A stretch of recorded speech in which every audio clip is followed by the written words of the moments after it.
চলো দেখো, first question ছিল যে একটি ভেক্টর এম এ এর একটি একক ভেক্টর হওয়ার শর্ত হলো এ একটি অশূন্য ভেক্টর এবং এম একটি অশূন্য স্কেলার। এ অপশন বলছে M equal to plus minus one, B equal to A equal to one by mod A M, C option বলছে A equal to mod M, আর ডি অপশন বলছে M equal to zero. এই কোশ্চেনটা দিয়েছিল first question ফিজিক্সের। চলো তাহলে দেখো, একক ভেক্টর হওয়ার শর্ত প্রথমটা কি? একক ভেক্টর হতে গেলে আমাদের শর্ত কি কে বলতে পারবে?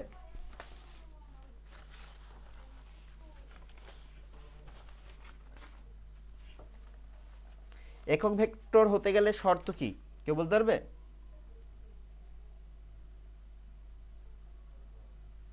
আমার কথা শোনা যাচ্ছে না।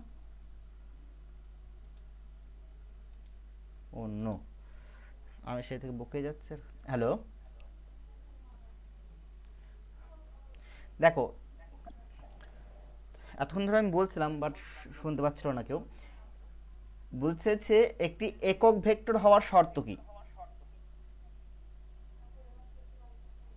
অপশন বি হবে স্যার।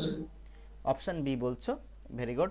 চলো দেখি, আমাদের একক ভেক্টর হতে গেলে কি করতে হবে। প্রথমত একক ভেক্টর হতে গেলে দেখো, এই ভেক্টরটা কি হতে হবে? একক হতে হবে, তাই না?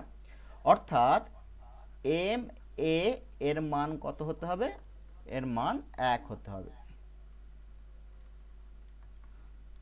1 হতে হবে। কত হতে হবে? 1 হতে হবে। তাহলে এর মান যদি 1 হতে হয় তাহলে কি নিতে হবে? মড নিতে হবে। তাহলে দেখো, আমরা এবার লিখতে পারি mod m mod a vector equal to 1। তাহলে দেখো, মড এ ভেক্টরের মান কি হবে? এ আসবে, তাহলে 1। তাহলে এ ইকুয়াল টু কত আসবে? 1 বাই মড এম আসবে। তাহলে আমাদের সঠিক অ্যান্সার হচ্ছে কত নম্বর অপশন? বি নম্বর অপশন হচ্ছে সঠিক অ্যান্সার। ক্লিয়ার? বি নম্বর অপশন হচ্ছে সঠিক অ্যান্সার। নেক্সট কোশ্চেন দেখো কি বলছে। এই কোশ্চেনটি একটু সবারই দ্বিধাদ্বন্দ্ব হচ্ছিল, সব জায়গাতেই সমস্যা দেখা দিচ্ছে এই কোশ্চেনটায়। দেখো বলছে নিচের কোন বিবৃতিটি সঠিক নয়? এ অপশন বলছে একটি নির্দিষ্ট সময়ে কোনো বস্তুর গড় দ্রুতি কখনো তার গড় বেগের পরম মানের চেয়ে বেশি হতে পারে না। বি অপশন বলছে কোনো একটি মুহূর্তে মড ডিভি ডিটির নট ইকুয়াল টু জিরো। আর একটা হচ্ছে ডি ডিডিটি কি বলেছে? ভি মড ভি ভেক্টরের সময়ের সাপেক্ষে ডেরিভেটিভ কি হচ্ছে? জিরো হচ্ছে। সি অপশন বলছে কোনো নির্দিষ্ট সময়ে বস্তুর গড় বেগ শূন্য হলে ওই সময়ে ব্যবধানে বস্তুর তাৎক্ষণিক বেগ শূন্য নয়। ডি অপশন বলছে সরলরেখা বরাবর গতিশীল কোনো বস্তুর কোনো নির্দিষ্ট সময় ব্যবধানে গড় বেগ শূন্য হলে ওই সময়ের ব্যবধানে বস্তুটির তাৎক্ষণিক বেগের মান শূন্য হতে পারে না। তাহলে দেখো, আমরা এক একটা কোশ্চেন এক একটা পয়েন্ট এক্সপ্লেনেশন করি আগে। দেখো প্রথম পয়েন্টটা কি বলেছে যে একটি নির্দিষ্ট সময়ে কোনো বস্তুর গড় দ্রুতি। তাই দ্রুতি ব্যাপারটাকে আমরা জানি। দ্রুতি কি? দেখো আমি পেজ নিচ্ছি এখানে, ওয়েট এক মিনিট। দেখো এ অপশনটা আলোচনা করছি আমরা। প্রথমত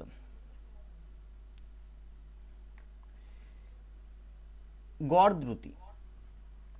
গড় দ্রুতি মানে আমরা জানি যে মোট দূরত্ব মোট অতিক্রান্ত দূরত্ব, আমি সংক্ষেপে লিখছি অতিক্রান্ত দূরত্ব বাই মোট সময়, এটা আমরা জানি। আর গড় বেগ মানে কি? মোট সরণ বাই মোট সময়। আবার আমরা জানি কি? দেখো আমরা জানি যে অতিক্রান্ত দূরত্ব আর হচ্ছে সরণের মধ্যে সম্পর্ক কি? অতিক্রান্ত দূরত্ব গ্রেটার দেন ইকুয়াল টু কি হবে? সরণ হবে। তাহলে দেখো, অতিক্রান্ত দূরত্বকে যদি আমি সময় দিয়ে ভাগ করি তাহলে কি হবে?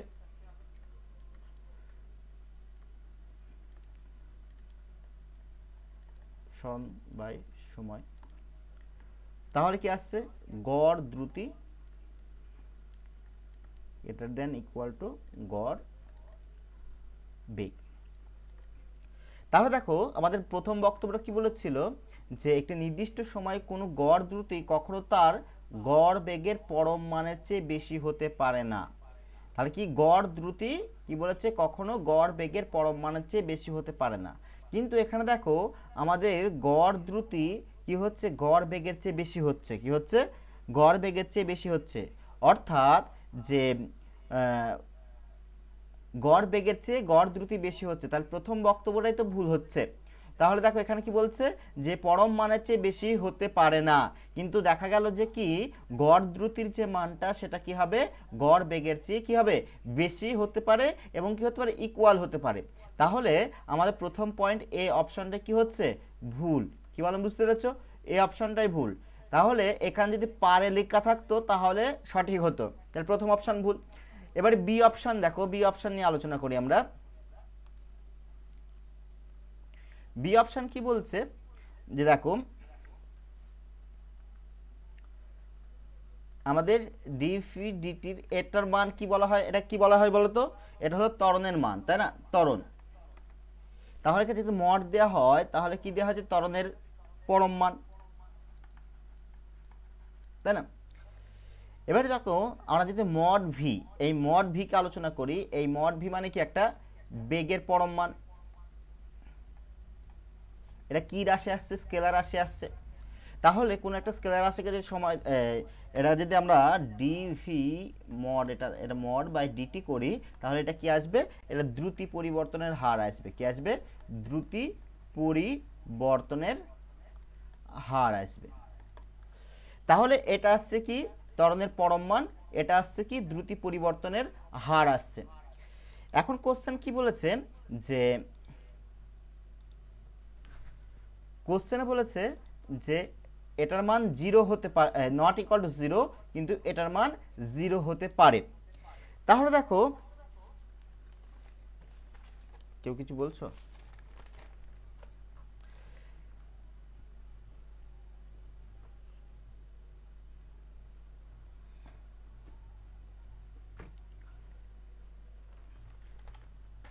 দেখো আমরা কি বলতে পারি এখান থেকে, দেখো বেগের পরিবর্তনের হার মানে এটা ডিভি ডিটি, ওকে, এটা বেগ পরিবর্তনের হার যেটাকে আমরা ত্বরণ দ্বারা প্রকাশ করছি।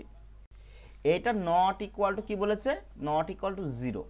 এই নট ইকুয়াল টু 0 মানে কি বেগের মান থাকতে পারে, কি বলছে বেগের মান থাকতে পারে, এখানে কি বলছে বেগের মান থাকতে পারে, অথবা কি থাকতে পারে বেগের মান বা দিক বা উভয় কি হতে পারে পরিবর্তন হতে পারে, কি হতে পারে পরিবর্তনশীল হতে পারে। আর দেখো ডি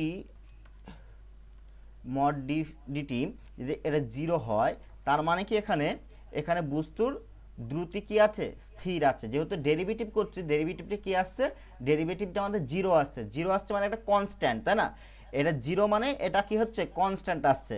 তাহলে যদি কনস্ট্যান্ট আসে তাহলে বস্তুর দ্রুতি কি আসবে আমাদের স্থির থাকবে, কি থাকবে স্থির থাকবে, অর্থাৎ বেগের মান পরিবর্তন হচ্ছে না। তার মানে কি বেগের মান পরিবর্তন হচ্ছে না। যদি কোনো বস্তুর স্থির অবস্থায় থাকে, কি থাকে কোনো বস্তু যদি স্থির অবস্থায় থাকে, ভালো করে বুঝবে, কোনো বস্তু যদি স্থির অবস্থায় থাকে কিন্তু বেগের দিক পরিবর্তন হয়, কি বলছি কোনো একটা বস্তু যদি স্থির অবস্থায় থাকে মানে স্থির দ্রুতি, মানে আমি এইভাবে বলি যে কোনো বস্তুর দ্রুতি স্থির থাকে, কি থাকে দ্রুতি স্থির থাকে, দ্রুতি স্থির কিন্তু বেগের দিক পরিবর্তন হচ্ছে, কি হচ্ছে বেগের দিক পরিবর্তন হচ্ছে, তাহলে সেক্ষেত্রে আমরা বলতে পারি এটা সমান 0 হতে পারে, ওকে। কিন্তু কোনোদিন বলতে পারি না যে ডিভি ডিটি এটার মড টোটালটাই নট ইকুয়াল টু এটা 0, কোনোদিন বলতে পারি না, এটা নট ইকুয়াল টু 0 হবে, কি হবে নট ইকুয়াল টু 0 হবে। কি বলেন, বুঝতে পেরেছো যে কোনো বস্তু যদি দ্রুতি স্থির থাকে কিন্তু বেগ পরিবর্তন হয় তাহলে এটা 0 হতে পারে, কিন্তু আমাদের এটা ইকুয়াল টু 0 হতে পারে না। কি বলেন, বুঝতে পেরেছো? তাহলে দেখো আমরা একটা কোশ্চেন, একটা জিনিস বলি, দেখো একটা উদাহরণ কি দেবো,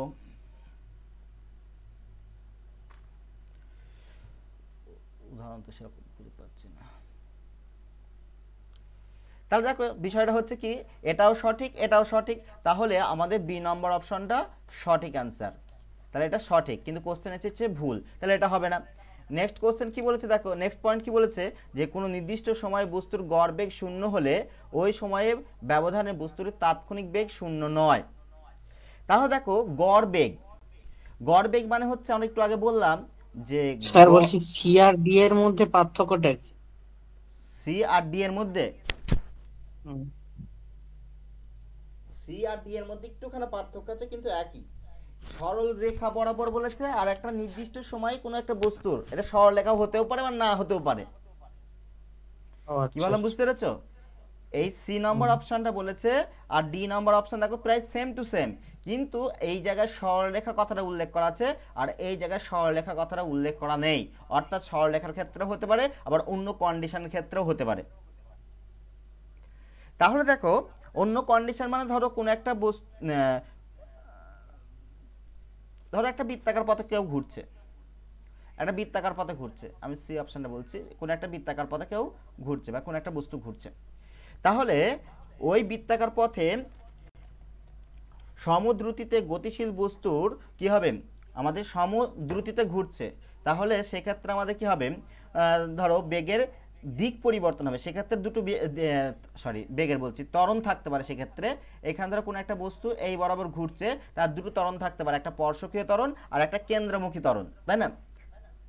যদি কোনো বস্তুর গতি বৃত্তাকার পথে সমদ্রুতিতে হয়, তাহলে তার দ্রুতি কি হয়, স্থির থাকে।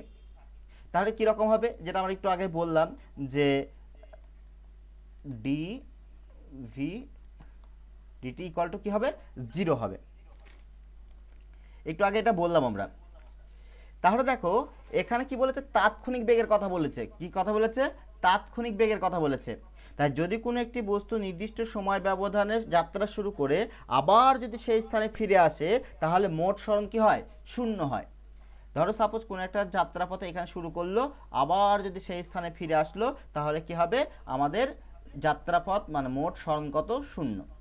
তাহলে মোট সরণ যদি শূন্য হয়, তাহলে গড় বেগও কি হবে, সেই ক্ষেত্রে গড় বেগও শূন্য হবে। কি হবে, গড় বেগও কি হবে, শূন্য হবে। তাৎক্ষণিক বেগ মানে কি বলছে, যে কোনো একটা নির্দিষ্ট মুহূর্তে, এই তাৎক্ষণিক বেগ মানে কি, কোনো একটা নির্দিষ্ট মুহূর্তে বস্তুর বেগই হলো কি তাৎক্ষণিক, মানে আমরা যেটা হঠাৎ বলি, আমরা বলতে পারি এই যে এক্ষুনি গেল, এই যে তাৎক্ষণিক ঘটনাটা। যদি একটা দিকে ধরো সাপোজ, কোনো একটা দিকে ধরো সাপোজ 2 মিটার একটা দৈর্ঘ্য কোনো একটা পথ গেল, কোনো একটি ব্যক্তি যদি 1 মিটার আবার ফিডব্যাকে আসলো, তাহলে সেক্ষেত্রে কি হচ্ছে, সেক্ষেত্রে আমাদের মোট সরণ কত হচ্ছে, মোট সরণ 2 - 1, তাহলে 1। এবার যদি 2 সেকেন্ড টাইম নেয়, তাহলে আমাদের গড় বেগ কত হবে, গড় বেগ হচ্ছে 1/2, তাহলে হচ্ছে 0.5 মিটার পার সেকেন্ড। যদি প্রথম অবস্থায় ফিরে আসে, তাহলে সেক্ষেত্রে গড় বেগ কত, সেক্ষেত্রে গড় বেগ আমাদের কত হয়ে যাচ্ছে, শূন্য হয়ে যাচ্ছে। কত হয়ে যাচ্ছে, শূন্য হয়ে যাচ্ছে। তাই কোনো একটা নির্দিষ্ট সময়ে গড় বেগ শূন্য হলে ওই সময় ব্যবধানে বস্তুটির তাৎক্ষণিক বেগ শূন্য নয়। কীরকম নয় সেটাকে দেখো। এবার একটা বৃত্তাকার পথে ঘুরছে কেউ, সেই বৃত্তাকার পথে পূর্ণ চক্র সম্পন্ন হলে গড় বেগ কী হয়, শূন্য হয়ে যায়। পূর্ণ চক্রাকার পথে ঘুরছে যখন, তখন বেগ কি হয়ে যায়, শূন্য হয়ে যায়। কিন্তু তাৎক্ষণিক বেগ থাকে, কি থাকে, তাৎক্ষণিক বেগ থাকে। এবারে এই সরলরেখার উদাহরণটা টানলাম, এইখানে কি হয়ে যায়, তাৎক্ষণিক বেগের মান শূন্য হতে পারে। কিরকম পারে সেটা আমি বলছি দেখো। ধরো কোনো একটা বস্তু আমাদের সরলরেখা বরাবর গিয়েছে, মানে ওপর দিকে ছোড়া হয়েছে, কি হয়েছে, ওপর দিকে ছোড়া হয়েছে। ওপর দিকে যখন ছোড়া হলো, তখন বস্তুটা ঠিক এই সর্বোচ্চ বিন্দুতে পৌঁছানোর পর আবার কি হলো, ফিডব্যাক আসতে শুরু করলো। তাহলে এই সর্বোচ্চ বিন্দুতে যেই মুহূর্তে গেল, ভালো করে বুঝবে, যেই মুহূর্তে গেল ঠিক কি করবে, তার পরের মুহূর্তে ব্যাক নেবে। ওই যে উঠলো সর্বোচ্চ বিন্দুতে এবং ব্যাক নিচ্ছে, তার মধ্যে কি হচ্ছে, বস্তুর বেগ কি হচ্ছে, শূন্য হয়ে যাচ্ছে। তাহলে সেই মুহূর্তে বস্তুর তাৎক্ষণিক বেগ কত, সেই মুহূর্তে বস্তুর তাৎক্ষণিক বেগ শূন্য হয়ে যায়। কি হয়ে যায়, সেই মুহূর্তে বস্তুর তাৎক্ষণিক বেগ শূন্য হয়ে যায়। আর যখন বস্তুটা সরল রেখা সরি, যখন বস্তুটা কোনো একটা বৃত্তাকার পথে ঘুরে তখন কিন্তু তার তাৎক্ষণিক বেগ শূন্য হয় না। তাহলে এই জন্য এই কোশ্চেন দুটোর মধ্যে পার্থক্য আছে, এই সি আর ডি এর মধ্যে, অপশনের মধ্যে। যে দেখো ডি অপশন বলছে সরলরেখা বরাবর গতিশীল, আর এখানে কোনো নির্দিষ্ট সময়ে এখানে সরলরেখা হতে পারে, এখানে গতিশীল হতে পারে। তার জন্য এই সি নম্বর অপশনটা ঠিক আছে, কিন্তু ডি নম্বর অপশনটা ভুল আছে। এই তাৎক্ষণিক বেগের মান শূন্য হতে পারে।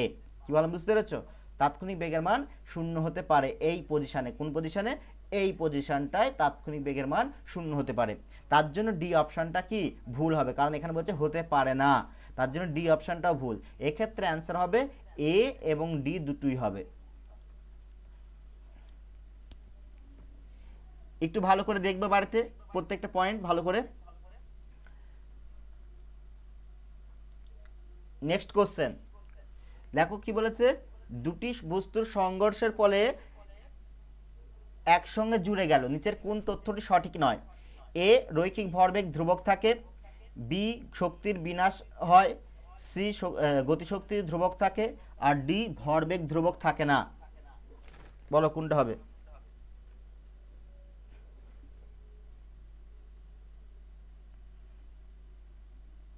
ভরবেগ তো ধ্রুবক থাকে। ডি হবে, ডি অপশন, কি ভরবেগ হবে ধ্রুবক এটা? থাকে না। সঠিক নয় বলেছে, তারপর ডি হ্যাঁ, অপশন। কোনটা হবে বলো?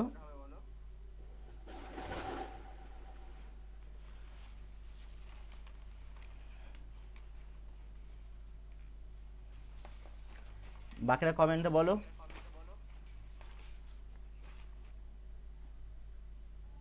সি হবে।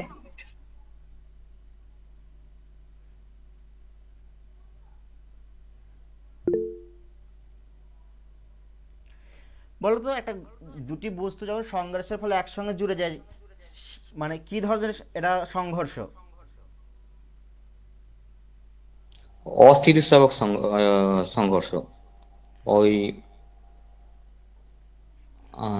আংশিক স্থিতিস্থাপক। বলো, আর কেউ বলো। সি আর ডি হবে স্যার, দুটো সি আর ডি। জুড়ে গেলে স্যার ওর এটা ঠিকই বলেছেন উনি। আংশিক স্থিতিস্থাপক মানে অস্থিতিস্থাপক সংঘর্ষ, মানে যেটা হচ্ছে ই 0 থেকে 1 এর মধ্যে বিলংস করবে তাহলে এটা সংঘর্ষ গুণাঙ্ক। আমাদের কি হবে?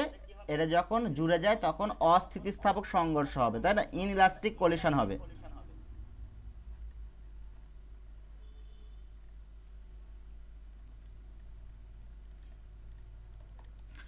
এবারে রৈখিক ভরবেগের সম্পর্কে আমরা জানি, বলছি দেখো রৈখিক ভরবেগ ধ্রুবক থাকে, এই পয়েন্টে নিয়ে আলোচনা করছি।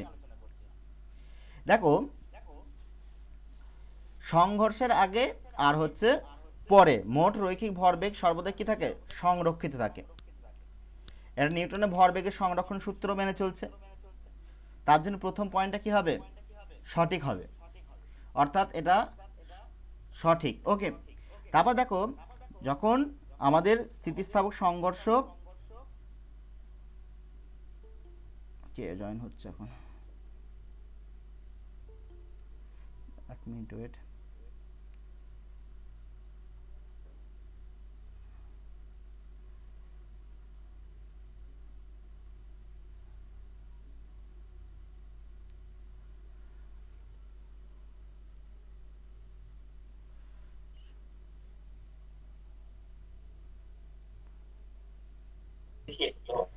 দেখো সম্পূর্ণ স্থিতিস্থাপক সংঘর্ষ যখন হয়, ভালো করে বুঝবে, যখন সম্পূর্ণ স্থিতিস্থাপক সংঘর্ষ হয় তখন স্থিতিস্থাপক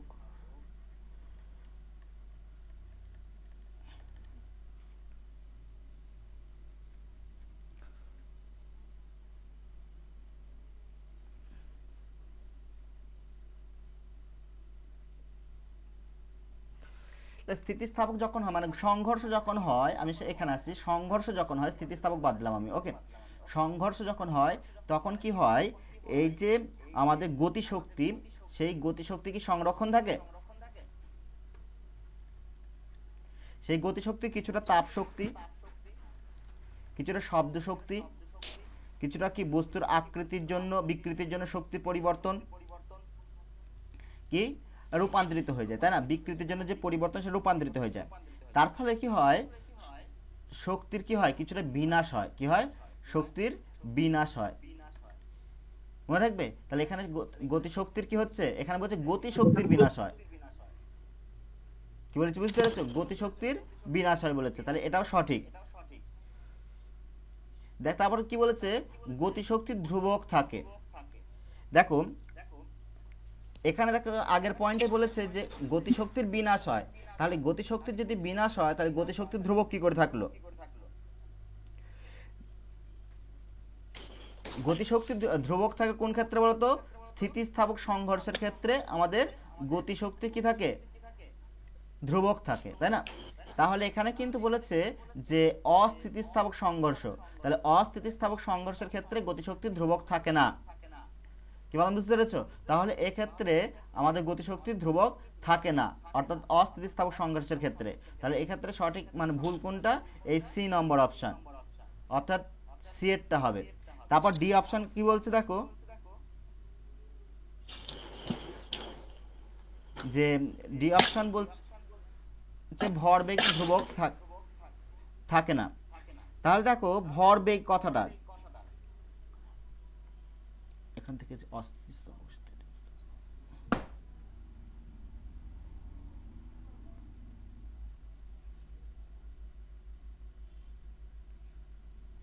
ডিটাও তো হতে পারে।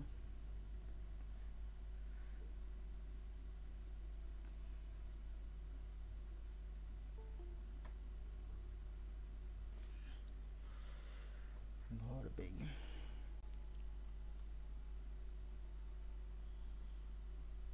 এক মিনিট ওয়েট।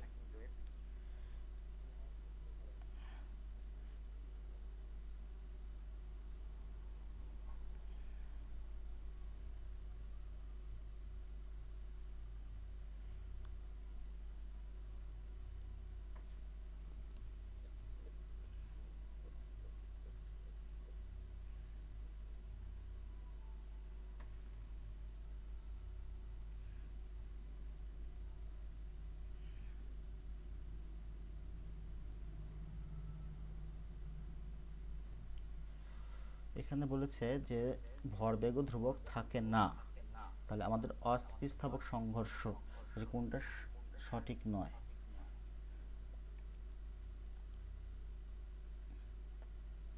রৈখিক ভরবেগ ধ্রুবক থাকে, গতিশক্তি স্যার ডিটাও হবে স্যার, মানে সব সংঘর্ষেই ভরবেগ তো ধ্রুবক থাকে। মোট ভরবেগ আগে ভরবেগ যা ধ্রুবক থাকে থাকবে। হ্যাঁ, কেন ভরবেগ ধ্রুবক থাকে না, ওটা ভুল, ওটাও হবে, ডিটাও হবে। আর স্যার 32-এর জায়গাটা আগে দেখ মানে অস্থিতিস্থাপক উত্তরে সংঘর্ষের ক্ষেত্রে, অস্থিতিস্থাপক সংঘর্ষের ক্ষেত্রে ভরবেগ আমাদের ধ্রুবক থাকে না। না না ধ্রুবক থাকে স্যার, ধ্রুবক থাকে। ভরবেগ ধ্রুবক থাকে কিন্তু গতিশক্তি ধ্রুবক থাকে না, ভরবেগ ধ্রুবক থাকে। ভরবেগ এক মিনিট ওয়েট। হ্যাঁ,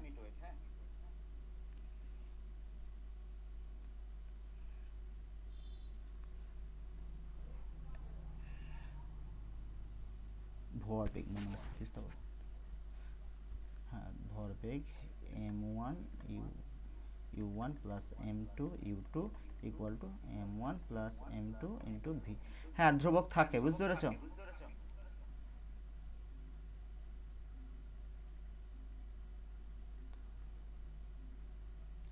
স্থিতিস্থাপক এবং অস্থিতিস্থাপক দুই ক্ষেত্রে কি থাকে? রৈখিক ভরবেগ ধ্রুবক থাকে, কিন্তু ভরবেগ ধ্রুবক থাকে না। এই রৈখিক ভরবেগ কথাটা, আর উপরে দেখো কি লিখেছে, রৈখিক ভরবেগ ধ্রুবক থাকে কিন্তু ভরবেগ ধ্রুবক থাকে না। দেখো দুটো পয়েন্টের কথা উল্লেখ করো, এই একটা পয়েন্ট আর এই একটা পয়েন্ট।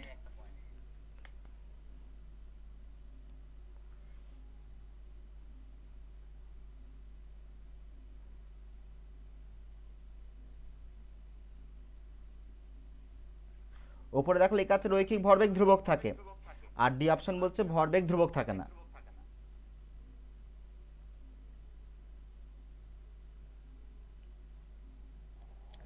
তাহলে স্যার সির জায়গাটাই উত্তর হবে স্যার, ডির জায়গাটা হবে না, মানে রৈখিক ভরবেগ হলে তবেই ঠিক হতো। হ্যাঁ, এইখানে কেমন একটা কোশ্চেন গোলমেলে দিয়ে দিচ্ছে, এটা অন্য অপশন। এখানে সি আনসারই হবে প্রপারলি। হ্যাঁ, এটা আমি তোমাদের দেখে বলছি যে ভরবেগ এখানে ধ্রুবক, একই বক্তব্য, ভরবেগ আর রৈখিক ভরবেগ।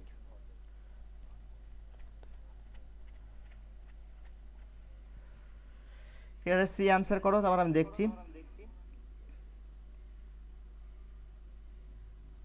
নেক্সট কোশ্চেন চলো। ভুল বিবৃতির চিহ্নিত করুন। বলবিদ্যা সমন্বয়হীন হওয়া প্রতিটি বলের সঙ্গে বিভব শক্তি যুক্ত করা যায় না। বি অপশন বলছে একটি বদ্ধ পথে সংঘর্ষের দ্বারা কৃতকার্য শূন্য হয় না এবং সংঘর্ষের সঙ্গে কোনো বিভব শক্তি যুক্ত করা যায় না। সি অপশন বলছে সংঘর্ষের সময় গতিশক্তি সংরক্ষণ হয়, এমনকি যদি সংঘর্ষ স্থিতিস্থাপক হয়, যা সংঘর্ষের প্রতিটি মুহূর্তে প্রযোজ্য। ডি অপশন বলছে সংঘর্ষের সময় মোট রৈখিক ভরবেগ সংরক্ষিত থাকে, যা সংঘর্ষের প্রতি মুহূর্তেই প্রযোজ্য। কোনটা হবে বলো এটা?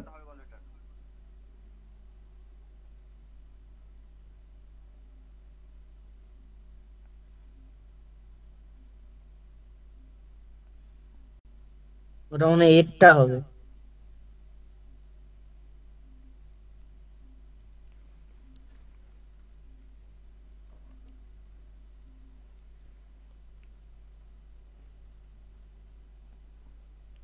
দেখো আমাদের 34 নম্বর কোশ্চেন কি বলছে, দেখো বলবিদ্যা, বলবিদ্যা কাকে বলো বলো তো?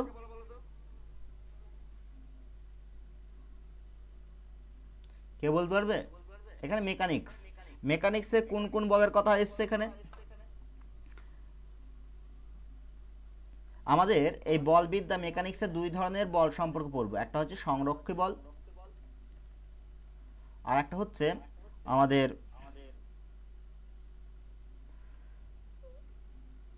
অসংরক্ষণশীল যেটা বল বলা হয়, অসংরক্ষী বল যেটাকে বলা হয়। ওকে, এর ভালো আর একটা কি নাম আছে? তাহলে এই সংরক্ষী বলের উদাহরণ কি হবে? মহাকর্ষ বল। তারপর হচ্ছে স্থিতিস্থাপক বলের প্রভাব। দেখো মহাকর্ষ বলের প্রভাব কি আছে আমাদের? মহাকর্ষীয় বলের প্রভাবে বিভব যুক্ত হয়। কিন্তু অসংরক্ষী বল যেগুলো হচ্ছে কি আমাদের ঘর্ষণ বল বলতে পারো, সেই ঘর্ষণ বলে কি আমাদের বিভব যুক্ত করা হয়? বিভব যুক্ত থাকে না, বিভব শক্তি যুক্ত করা যায় না। তা কিন্তু এই অপশন কি বলেছে যে বলবিদ্যা সম্বন্ধহীন হওয়ায়, এখানে এখানে একটু বানানটা ভুল আছে। প্রতিটি বলের সঙ্গে বিভব শক্তি যুক্ত করা যায় না। অবশ্যই বিভব যুক্ত করা যায় না, কারণ ঘর্ষণ বল অর্থাৎ অসংরক্ষী বলের ক্ষেত্রে এই বিভব যুক্ত করা যায় না। কিন্তু সংরক্ষী বল যেগুলো আছে, যেমন হচ্ছে মহাকর্ষ বল যেটা বললাম, সেক্ষেত্রে আমাদের বিভব যুক্ত করা যায়, তাহলে বিভব শক্তি যুক্ত করা যায়। তার জন্য এটা কি হবে? যেহেতু করা যায় না তাহলে এটা সঠিক। ওকে, যদি করা যায় বলতো তাহলে মিথ্যা হতো। তারপর দেখো বি নম্বর অপশন কি বলছে, একটি বদ্ধ পথে ঘর্ষণ দ্বারা কৃতকার্য শূন্য হয় না এবং ঘর্ষণের সঙ্গে কোনো বিভব শক্তি যুক্ত করা যায় না। তাহলে আগের দেখো একটা পড়লাম যে ঘর্ষণের ক্ষেত্রে বিভব শক্তি যুক্ত করা যায় না, এটা সত্য। আর একটি বদ্ধ পথে ঘর্ষণ দ্বারা কৃতকার্য শূন্য হয় না, একটা বদ্ধ পথে সংঘর্ষের দ্বারা কৃতকার্য শূন্য হয় না, কারণ হচ্ছে কি ঘর্ষণ একটি অসংরক্ষী বল। তাহলে একটি বদ্ধ পথে যেমন বৃত্তাকার পথে ধরতে পারো, আমরা ধরতে পারি। তাই কোনো বস্তুকে ঘুরিয়ে আনার সময় ঘর্ষণের বিরুদ্ধে কাজ করতে হয়, আর সেই কাজ শূন্য হয় না। তাই কাজ যদি শূন্য না হয় তাহলে আমাদের এখানে কি হচ্ছে? কৃতকার্য শূন্য হচ্ছে না। তাহলে ব্যাপারটা কি দাঁড়াচ্ছে যে একটা বৃত্তাকার পথে যদি আমরা কোনো একটা বস্তুকে ঘুরিয়ে আনি, তাহলে সেই ক্ষেত্রে কি হচ্ছে? ঘর্ষণ বল কাজ করছে। সেখানে কি কাজ করছে? ঘর্ষণ বল কাজ করছে। সেই ঘর্ষণ বলের জন্য কি হচ্ছে? একটা ঘর্ষণের বিরুদ্ধে কাজ করছে, তাহলে সেই কাজ শূন্য নয়। এই কারণে কি হবে? তাপ শক্তি উৎপন্ন হবে, মানে তাপ শক্তি হিসাবে সেই শক্তি কি হবে? হারিয়ে যাবে, তাই না? মানে যে কার্যটা, তার ফলে কি হচ্ছে? আর একটু আগে বললাম যে বিভব শক্তি ঘর্ষণের সঙ্গে যুক্ত করা যায় না, তাহলে এই ব্যাপারটা অর্থাৎ বিটাও সঠিক। তারপর দেখো সি নম্বর কি বলছে, সংঘর্ষের সময় গতিশক্তি সংরক্ষণ হয়।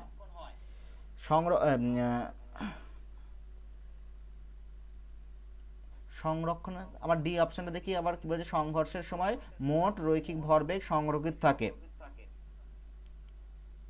এটাও ঠিক বলছি, মোট রৈখিক ভরবেগ কি থাকে আমাদের? সংরক্ষিত থাকে। কিন্তু ভাই সংঘর্ষের সময় গতিশক্তি সংরক্ষণ হয়, যেটা আমরা একটু আগে দেখলাম যে হয় না, গতিশক্তি সংরক্ষণ হয় না। তাহলে এক্ষেত্রে ভুল কোনটা? এক্ষেত্রে ভুল হচ্ছে সি নম্বর অপশন। কি বলেন, বুঝতে পেরেছ? সি নম্বরটা সঠিক অ্যান্সার।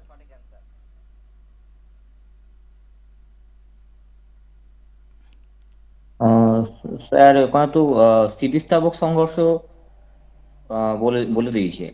উম, সংঘর্ষের সময় গতিশক্তি সংরক্ষণ হয় যদি স্থিতিস্থাপক হয়।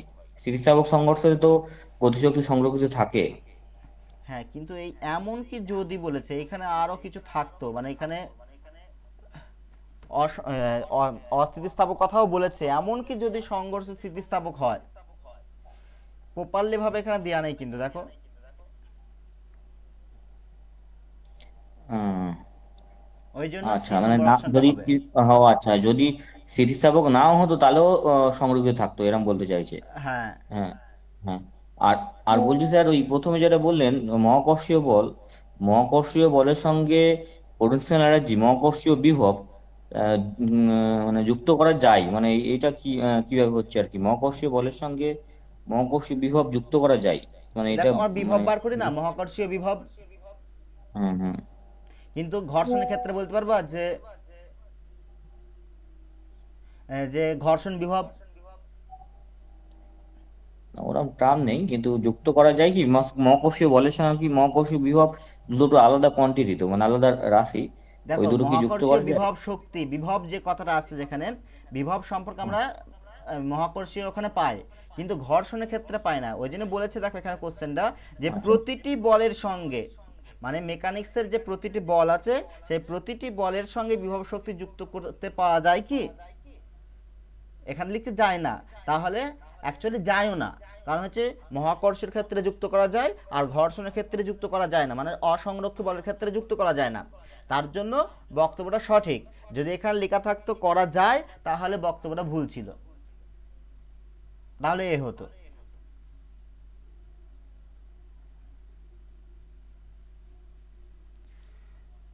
চলো নেক্সট কোশ্চেন। পরপর তিনটে কোশ্চেনে জবরদস্ত ছিল। দেখো, স্থির অবস্থাকে আবাদে পতনশীল বস্তুর ক্ষেত্রে প্রথম, পঞ্চম, নবম সেকেন্ড অতিক্রান্ত দূরত্বের অনুপাত বার করো। এটা সহজ। এটা প্রথমটাই ছিল, প্রথমটা করেছিলাম। এটা প্রথমটা হবে 1:9:17। হুম, ওই এসএন দিয়ে। হুম, তাহলে এটা নিশ্চয় করাতে হবে না। না,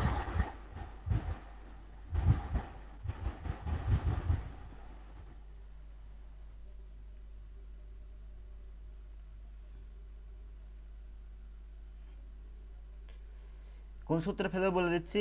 ST = u+12g2t-1, এইখানে মান বসালেই হয়ে যাবে। হ্যাঁ, দেখো প্রথম, তাহলে 1 মান বসাও, তাহলে কত হবে? এখানে 1, তাহলে কত হচ্ছে?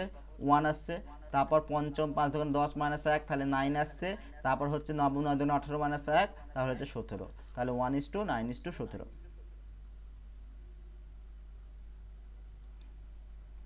এটা পারবে নিশ্চয়।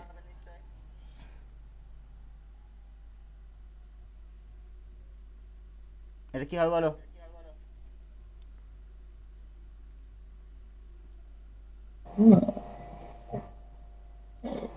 এটা হবে। হাফ ইন্টু পীড়ন ইন্টু বিকৃতি। স্যার, আগেরটার উত্তর কি বি দেয়া ছিল? আগের উত্তর বি দেওয়া ছিল। কয়েক নম্বর বলো তো? পাঁচেরটা, পাঁচেরটা এ দেওয়া ছিল তো। ঠিক আছে, ঠিক আছে। এই দেখো একটা কোশ্চেন, জলের দুটি বায়ুর বুদবুদ, মানে জলের মধ্যে একে অপরে আকর্ষণ করবে, একে অপরকে বিকর্ষণ করবে। আকর্ষণ করে না, বিকর্ষণ করে না, উপরে কোনোটি নয়।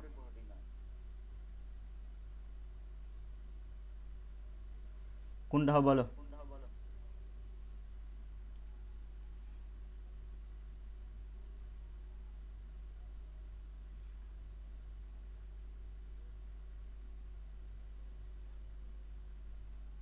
এটা করেছিলে?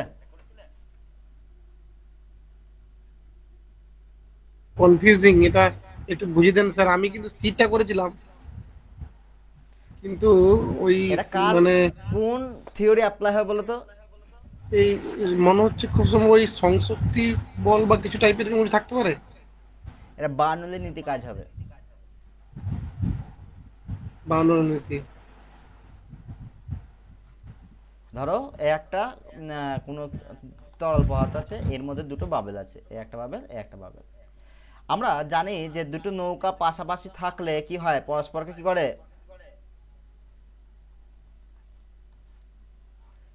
দুটো সব দিকে নৌকা জুড়ে যাওয়ার চান্স থাকে।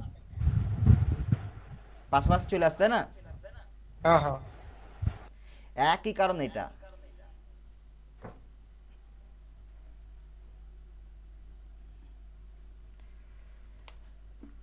তাহলে স্যার সংশক্তি বলের জন্য হয়। হ্যাঁ, মানে মেনলি বার্নৌলির উপপাদ্যের কাজে লাগে। যখন দুটো হ্যাঁ। বুদবুদ জলের পাশে থাকে, পাশাপাশি থাকে, তখন তাদের মধ্যবর্তী স্থানে জলের গতি বুদবুদের বাইরের দিকের অংশের তুলনায় বেশি হয়। বার্নৌলি কি বলেছে, যেখানে আমাদের বেগ বেশি, বেগ বেশি, সেখানে কি হবে, আমাদের চাপ কম হবে। বেগ বেশি মানে চাপ কম, তাহলে বেগ বেশি মানে চাপ কম। তাহলে চাপ যদি কম হয়, তাহলে এইখানে চাপ কম থাকবে আমাদের এই অংশটায়, আর বাইরে চাপ কি হবে, বেশি হবে। তাই এই বেশি থাকার জন্য কি হবে, দুই দিক থেকে প্রেসার করবে। তাই বুদবুদ দুটি বাইরে থেকে দিক থেকে একটা নেট চাপ বল কি করবে, ওই বুদবুদের ভেতরের দিকে ক্রিয়া করবে, যা তাদের একে অপরকে কি করবে, পরস্পরকে কি করবে, ঠেলে নিয়ে আসবে। ওই জন্য পরস্পরকে কি করবে, আকর্ষণ করবে। মানে এখানে আকর্ষণ কথাটা উল্লেখ করা উচিত হয়নি, এখানে কি করবে, পরস্পরের কাছে আসবে, এটা লিখতে হতো। কেমন বুঝতে পেরেছ? তাহলে এখানে এ নাম্বার অপশন সঠিক হবে।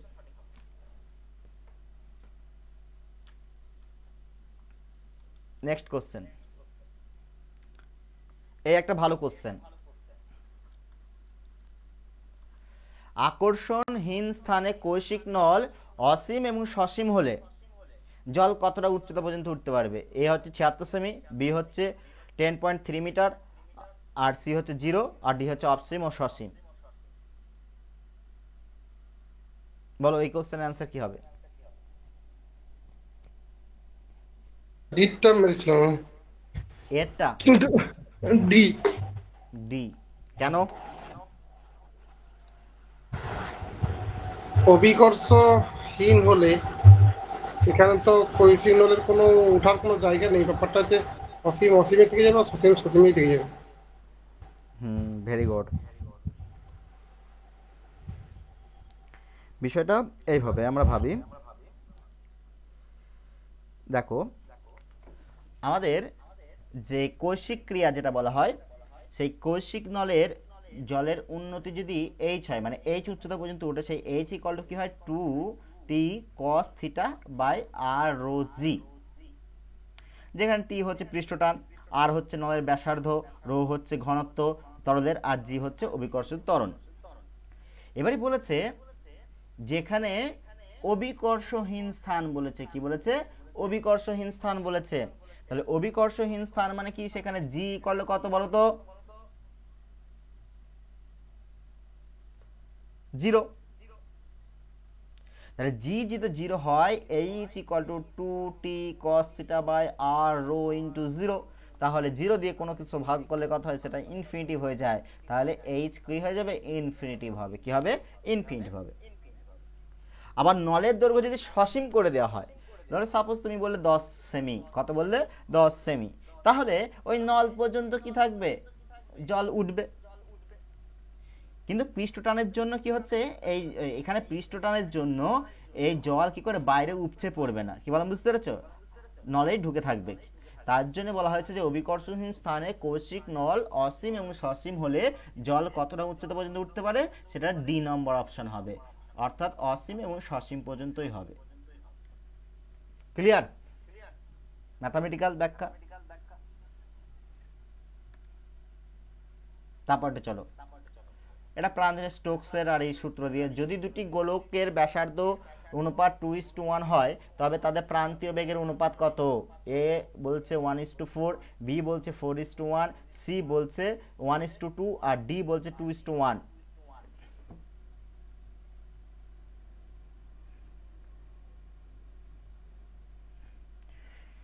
এটা কি করেছে, এটা সহজ অঙ্ক। এটা 4:1 মনে ছিল। V is proportional to r square. হ্যাঁ, তাহলে আমরা ইকুয়েশনটা লিখি। প্রান্তীয় বেগের অনুপাত, প্রান্তীয় বেগের রাশিমালা কারো মনে আছে? V equal to 2/9 r square g r rho minus square sigma by eta. Rho minus sigma g by eta, তাই না? হুম। ঠিক লিখেছি? তাহলে চলো, তাহলে ভি প্রপোর্শনাল টু কি হচ্ছে, আর স্কোয়ার হচ্ছে। তাহলে ভি 1/v2 আর 1/r2 তার হোল স্কোয়ার, ব্যাসার্ধের অনুপাত 2/1 দিচ্ছি তার হোল স্কোয়ার, তাহলে 4/1, তাহলে হচ্ছে 4:1, অপশন বি নাম্বার।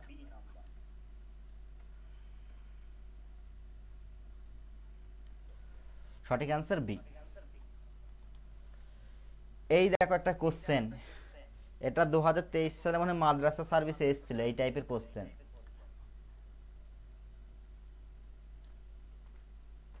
বলো, পেরেছো এটা? হ্যাঁ, এটা স্যার করেছিলাম তখন। তাপ সঞ্চালক হিট ট্রান্সফার আছে। হ্যাঁ, হিট ট্রান্সফারের এখানে আছে। এটা হচ্ছে সেই বরফ কিভাবে জমে সেইটা একটা থিওরি আছে। দেখো এখানে আমি সূত্রটা লিখছি ডাইরেক্ট, যে বাইরের স্তরের যে উষ্ণতা, সেই উষ্ণতার সূত্রটা হচ্ছে থিটা ইকুয়াল টু, আমি লিখে দিচ্ছি, রো ইন্টু এল বাই কি আছে 2k টি x2 তার হোল স্কোয়ার মাইনাস x1 তার হোল স্কোয়ার। এটা একটা সূত্র আছে। ওকে, এখানে দেখো কি বলেছে, যে ঘনত্ব কত বলেছে, ঘনত্ব রো, রো এর মান হচ্ছে 0.92 বলেছে। এল, এল মানে কত, এল মানে হচ্ছে এখানে দেখো ঋণ তাপের কথা বলা হয়েছে 80 ক্যালোরি পার গ্রাম। তারপর হচ্ছে কে, কে এর মান কত বলেছে, এটা পরিবাহিতাঙ্ক কত বলেছে, পরিবাহিতাঙ্ক এত, তাহলে 0.008, ঠিক লিখেছি। তারপর হচ্ছে x2, x2 মানে কত, x2 মানে হচ্ছে আমাদের 10.1 সেমি। দেখো পরবর্তী এত বরফ জমতে, তাহলে আগে ছিল 10, তাহলে x1 মানে কত 10, আর x2 মানে হচ্ছে কত 10.1 সেমি। আর কত টাইম লেগেছে, 3 মিনিট 30 মিনিট 40 সেকেন্ড। তাহলে 30 3 6 18, 1840, তাহলে টি ইকুয়াল টু কত 1840 সেকেন্ড। তাহলে যদি আমরা মানটা পুট করি, তাহলে এখানে থিটা ইকুয়াল টু কত আসবে, এই থিটা ইকুয়াল টু আসবে 0.92 ইন্টু, ঠিক লিখছি তো, হ্যাঁ 80 ইন্টু কত আসবে 10.1 তার হোল স্কোয়ার মাইনাস 10 তার হোল স্কোয়ার বাই কত 2 ইন্টু 0.008 ইন্টু টি মানে হচ্ছে 1840। ক্যালকুলেশন করে দেখবা কত আসছে, 5 ডিগ্রি সেন্টিগ্রেড। কিন্তু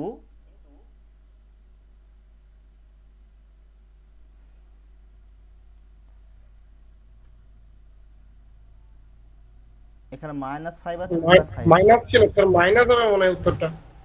হ্যাঁ মাইনাস আসবে, এটা যেহেতু বাইরের হুম উষ্ণতা বলেছে, হুম হুম হুম মাইনাস হবে।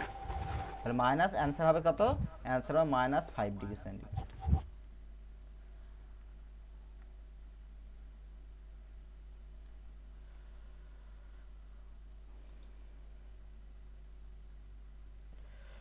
তারপর কোশ্চেন দেখো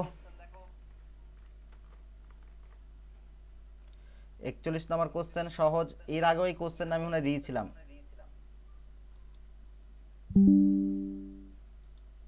এক মিনিট ওয়েট, কোশ্চেন দিচ্ছি আমি।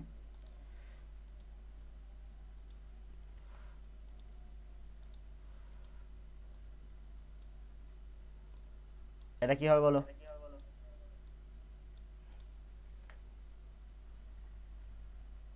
কি অপশন, কি অপশন?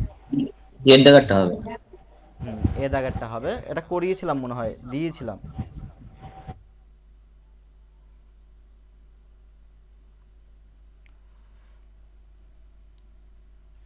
তাহলে এখানে কি p v gamma equal to constant, তাই না?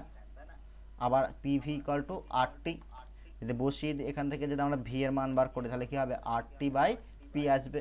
তাহলে এখানে যদি বসিয়ে দিই তাহলে p into r t by আমাদের আসছে পি, তারপর গামা ইকুয়াল কনস্ট্যান্ট, তাহলে এখানে আসছে আমাদের পি ইন্টু আর এর পাওয়ার গামা, এটার পাওয়ার গামা, তাহলে পি এর পাওয়ার কি হচ্ছে গামা ইকুয়াল টু কনস্ট্যান্ট। তাহলে পি ওয়ান মাইনাস গামা, তারপর হচ্ছে কত আমাদের টি গামা, এটা কনস্ট্যান্ট বাই আর গামা, তাহলে হচ্ছে পি ওয়ান মাইনাস গামা হচ্ছে টি গামা ইকুয়াল টু কনস্ট্যান্ট অর্থাৎ ধ্রুবক। তাহলে এ নাম্বার অপশন।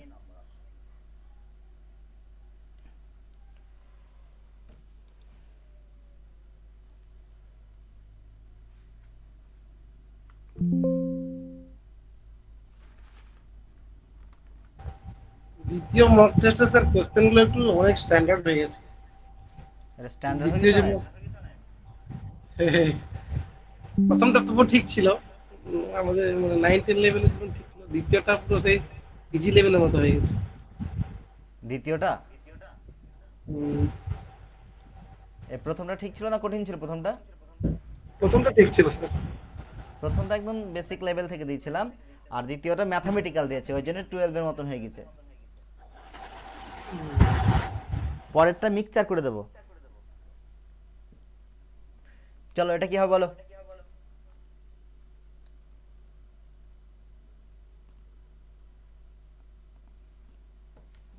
বি হবে স্যার, বি। বাকিরা বলো।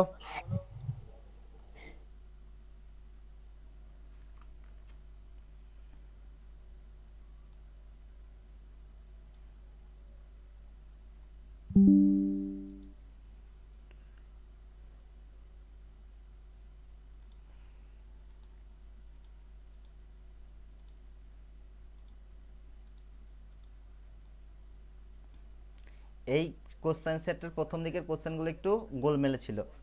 দেখো বলেছে একটি চক্রীয় প্রক্রিয়ায় অর্থাৎ সাইক্লিক প্রসেসে আমাদের কি বলেছে, কৃতকার্য শূন্য সিস্টেম দ্বারা কৃতকার্য সিস্টেমকে প্রদত্ত তাপের পরিমাপের সমান হয়।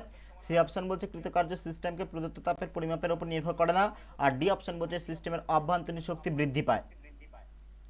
তাহলে দেখো সাইক্লিক প্রসেস বলেছে, তাহলে অভ্যন্তরীণ শক্তির পরিবর্তন কত হবে, 0 হবে, তাই না? তাহলে আমাদের ফার্স্ট ল কি বলছে, q equal to delta u plus ডাব্লিউ হয়,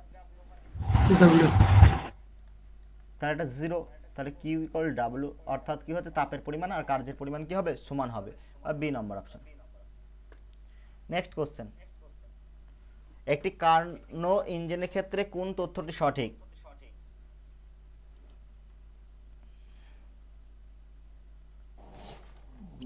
সবগুলো হবে স্যার। সব তথ্য দেওয়া নেই, আমি দিচ্ছি, ওয়েট। না, উত্তর সবগুলো হবে। ঠিক ছিল স্যার, ডি ছিল অপশন মনে হয় সবগুলো।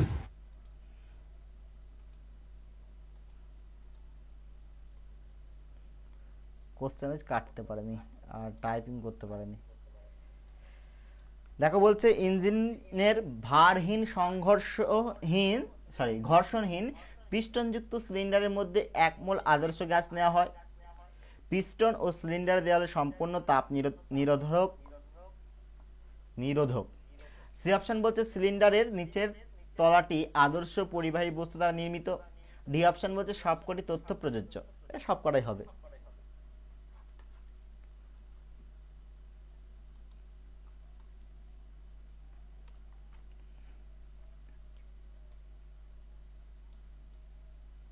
নেক্সট কোশ্চেনটা ইম্পর্টেন্ট।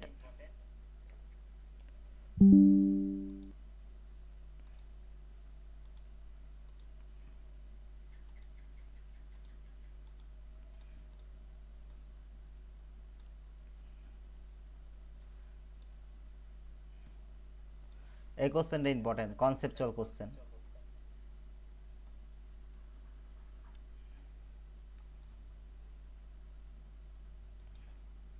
বলো এটা কি হবে? ডিট দেখাতে হবে স্যার, ডি। কেন হবে বলতে পারবে? ওটা সংকিল সিস্টেমে বৃত্তাকার পথে কি কি সংখ্যিক বলের পদ জন্য হবে বরাবর বলতে পারবে? উম, কার জন্য বৃত্তাকার হবে, কোন বলের জন্য? আহ, অভিকেন্দ্র বলের জন্য। কি বলের জন্য? না, ওই হ্যাঁ, ভি স্কয়ার বাই আর এর জন্য বা এই অভিকেন্দ্র বলের জন্য খুব সম্ভব হবে। মানে চৌম্বক ক্ষেত্রের একটা উপাংশের জন্য বৃত্তাকার হবে, আর আর একটা উপাংশের জন্য সামনের দিকে এগিয়ে যাবে, মানে দুটো মিলিয়ে স্পাইরাল একটা গতিপথ হবে। হুম, হুম। তাহলে সংখ্যিক গতিপথ আর কি।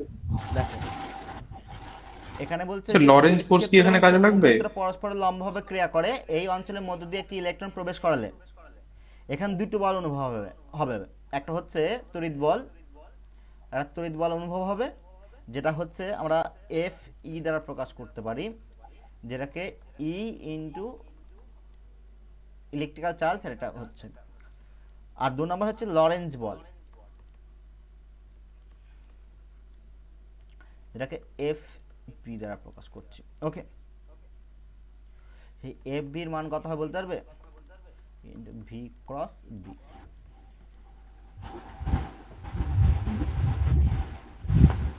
লরেন্জ বল সমান হচ্ছে তড়িৎ বল আর চুম্বক বলের যোগফল। হুম,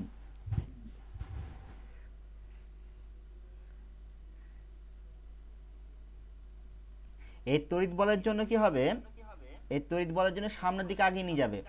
আর এই লরেন্স বল, যেটাকে চৌম্বক বল বলা হচ্ছে, সেটা কি করবে, এটাকে একটা বৃত্তাকার পথে বা সার্কেলাকার যেটা বলা হচ্ছে, সেটা কি করবে, আবর্তন করতে সাহায্য করবে। বুঝতে পেরেছো? তাহলে পরীক্ষা এখান থেকে কোশ্চেন আসতে পারে যে একটি বৃত্তাকার পথে আবর্তিত হলে সামনের দিকে নিয়ে যায়, মানে একটা তড়িৎ ক্ষেত্র চৌম্বক ক্ষেত্রে যদি কোনো একটা ইলেকট্রন আর প্রবেশ করানো হয়, তাহলে তার ক্ষেত্রে একটা আবর্তিত হয়, আর একটা হচ্ছে কি সামনের দিকে আগিয়ে নিয়ে যায়। তাহলে কোন বল কোন কাজটা করে? এটা হচ্ছে চৌম্বক বলটা কাজ করে, আর এটা হচ্ছে তড়িৎ বল কাজ করে।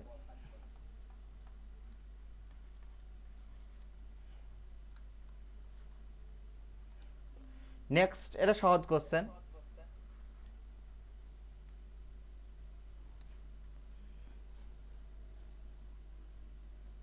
কি হয় বলো? শীত তাহলে ভি বিয়োগ হ্যাঁ দেখো, শীতটা। বি অ্যাপ্লাই করো ভাবে। বিট হবে তো, বি। এটা হচ্ছে হ্যাঁ হ্যাঁ ইন্ডিগো, শীতটা হবে। না, green, Bombay. Blue, yellow, green, blue. বিটটা হবে, গ্রিন, বিট। এটা হচ্ছে ইয়েলো, এটা অরেঞ্জ, এটা রেড। তাহলে এইদিকে কি হবে, আস্তে আস্তে এদিক গেলে তরঙ্গ দৈর্ঘ্য বাড়বে না কমবে? বাড়বে। তাহলে আমাদের কি আসছে, ইয়েলো, গ্রিন, আর হচ্ছে ব্লু, তাই তো? ঠিক আছে, ঠিক লিখলাম? তাহলে আমাদের কোন অপশন? বি নম্বর অপশন, তাই তো?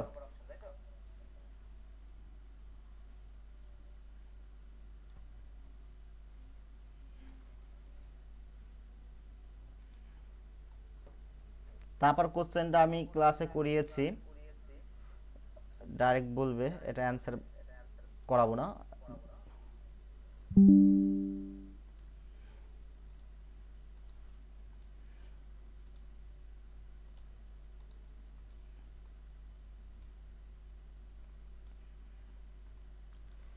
এটা কি হবে বলো? এটা বি বি। বি হবে, বি আর ডি একই আছে যদিও। বিডি একই হ্যাঁ আছে। হ্যাঁ হ্যাঁ। Two three two two two theta c, two theta c. হ্যাঁ, বি আর ডি একই আছে, কোশ্চেন একই হয়ে গেছে। এটা মিউ হতে শুধু, বুঝতে পেরেছো? এটা বি হবে।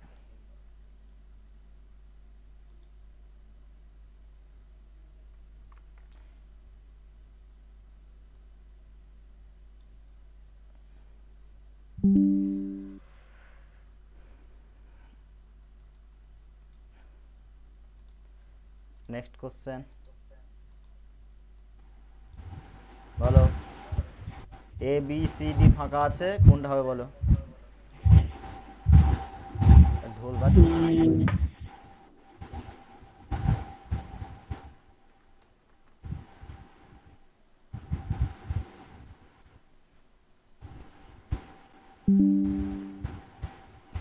বস্তু অপেক্ষা ছোট সমশীর্ষ সম্ভব নয়, কেন বস্তু তোমাদের অপেক্ষা পরীক্ষার বড় হচ্ছে হতে না পারে, দিকে কোশ্চেন, মানে কোশ্চেন দিকে বস্তু অপশন অপেক্ষা বলতে হবে? ছোট সমশীর্ষ হতে পারে।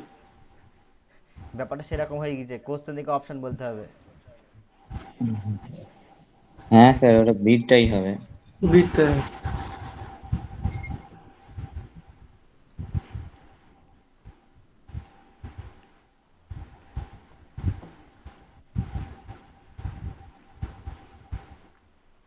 এটা কয়টা হবে বলো? বি এরটা অ্যান্সার হবে। কারণ কি বলতো, আমাদের এখানে বলছে বস্তুর অপেক্ষা ছোট এবং সমশীর্ষ বলেছে।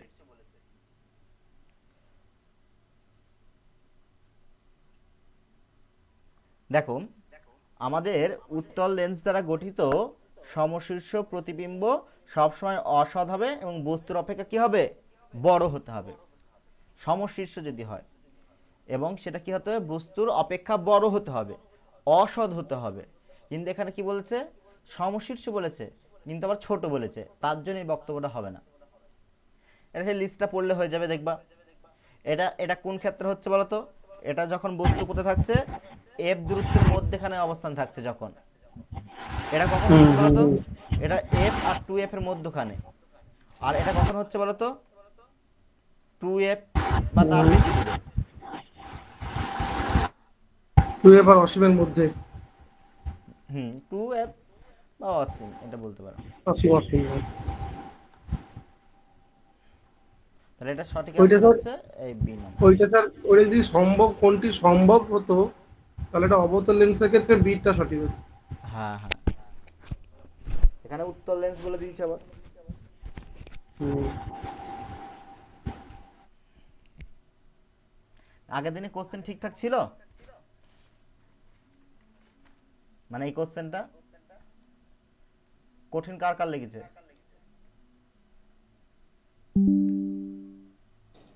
মানে স্যার ঠিক ছিল স্যার। এই 57টা একটু বলুন স্যার। 57 সব না বলে, মানে আগের দিনের কোশ্চেনটা, ওই কয়েকটা ওই আপনি আমাকে পাঠিয়েছি, ওইগুলো একটু বলে দিলে ভালো হয়। ঠিক আছে, ওটা বলে দেবো, কালকে ওটা নিয়ে আলোচনা করে নেবো টোটালটাই। ও, চলো, ওটা কি হবে বলো।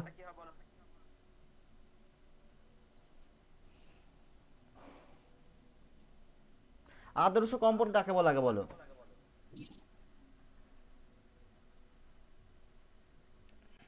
আদর্শ ছেলে কাকে বলে? যে মিথ্যা যে কথা বলবে সূত্র, না, যে কারোর সম্পর্কে কুকথা বলবে না, যে নিজের নিয়ে ব্যস্ত থাকবে,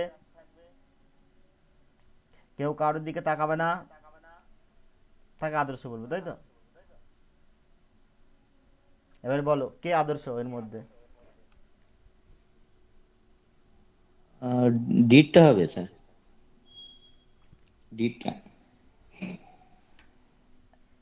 হ্যাঁ, মানে নিজেকেই নিয়ে থাকবে, অর্থাৎ ব্যাপারটা হচ্ছে কি, যে আদর্শ কম্পন ব্যাপারটা হচ্ছে, মানে আদর্শ কম্পন কথার অর্থ হলো মুক্ত কম্পন। যেখানে কি হবে, যে তার বস্তু বা যে যে কম্পনশীল হচ্ছে, সে তার স্বাভাবিক কম্পাঙ্কে কম্পিত হতে থাকবে। স্বাভাবিক কম্পাঙ্কে কি হতে হবে? কম্পিত হবে। ওকে, এবারে বলেছে দেখো, স্বাভাবিক কম্পনে কম্পিত হয় না, তাহলে এটা প্রথমেই বাদ। স্বাভাবিক কম্পনের দ্বিগুণ কোনোদিন হবে না। সে স্বাভাবিক কম্পাঙ্ক, মানে তার যে কম্পাঙ্ক থাকবে সেটাই। স্বাভাবিক কম্পাঙ্ক কম্পিত হতে পারে, আবার না হতে পারে, না হবেই সে।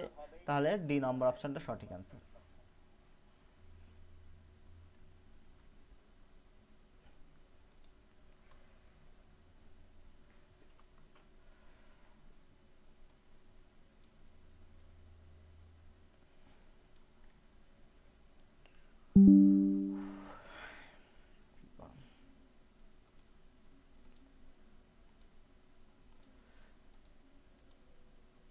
তারপর চলো এটা বলো।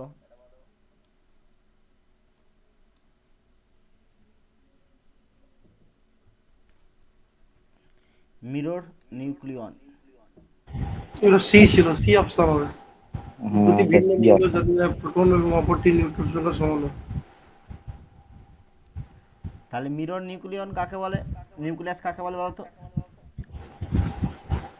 একটা একটা প্রোটন আর অন্যজনের নিউটন সংখ্যা সমান হলো স্যার।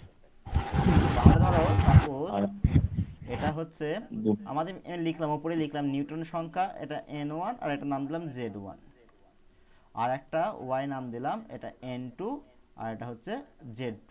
তাহলে শর্ত কি হবে, Z1 ইকুয়াল টু N2 হতে হবে আর Z2 ইকুয়াল টু কি হতে হবে, N1 হতে হবে, তাই তো? তাদের আমরা কি বলবো, মিরর নিউক্লিয়াস বলবো। তাহলে এক্ষেত্রে সঠিক অ্যান্সার কি হবে, এক্ষেত্রে সঠিক অ্যান্সার হচ্ছে সি নম্বর অপশন।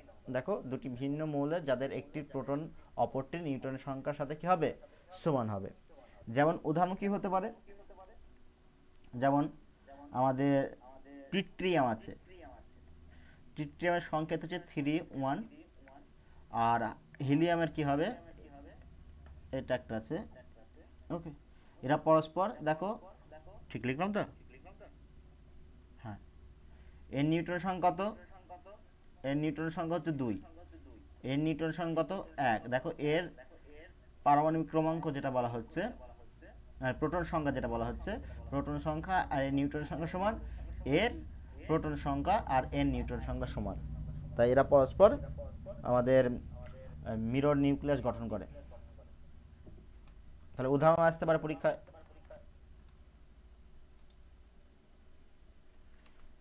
তারপর কোশ্চেনটা রিসেন্ট করিয়েছি আমি, 50 নম্বর কোশ্চেন।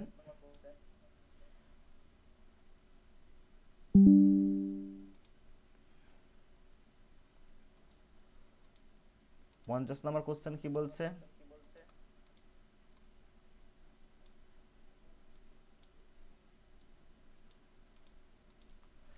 একটি গ্যালভ্যানোমিটার ভোল্টামিটার রূপান্তর করতে গেলে এর সঙ্গে কি করতে হবে? উচ্চ উচ্চ উচ্চ মানের রোধ শ্রেণী সময় যুক্ত করতে হবে, সিটটা। হ্যাঁ স্যার সি। উচ্চমানের রোধ শ্রেণী সমবায় যুক্ত করতে হবে, তাহলে এটা সি নাম্বার অপশন। এটা করিয়েছে থিওরিতে, দেখবে পাঠিয়েছিলাম আমি।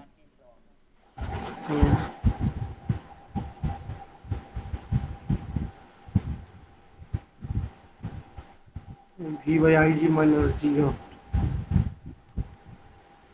51 নম্বর কোশ্চেনটা একটু ঘুরিয়ে দিয়েছিলাম, গাণিতিক রূপ দিয়েছিলাম রোধ দিয়ে।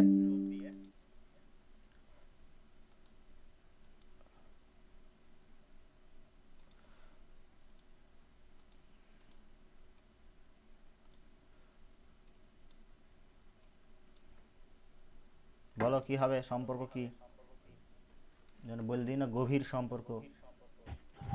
এটা করেছিলাম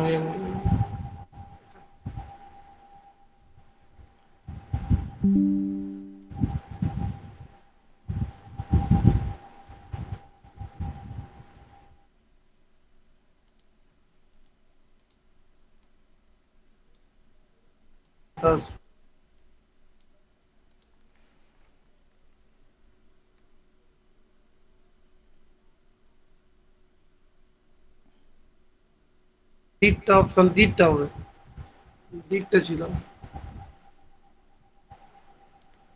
আর on by R two. Sir দিকটা। ব্যাপারটা হবে বলো। ডিটা স্যার লাস্টেরটা। কোশ্চেনটা ইস টু ওয়ানটা দেখতে পাওয়া যায়নি। হ্যাঁ, এটা ডি হবে, ওকে। এটা করে দিলাম না, একটু ক্যালকুলেশনটা করে নেবে, ওকে, না পারলে বলবে।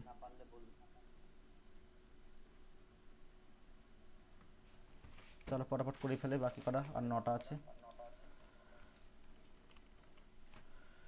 তারপর সরল দোলগতি থেকে কোশ্চেন আছে।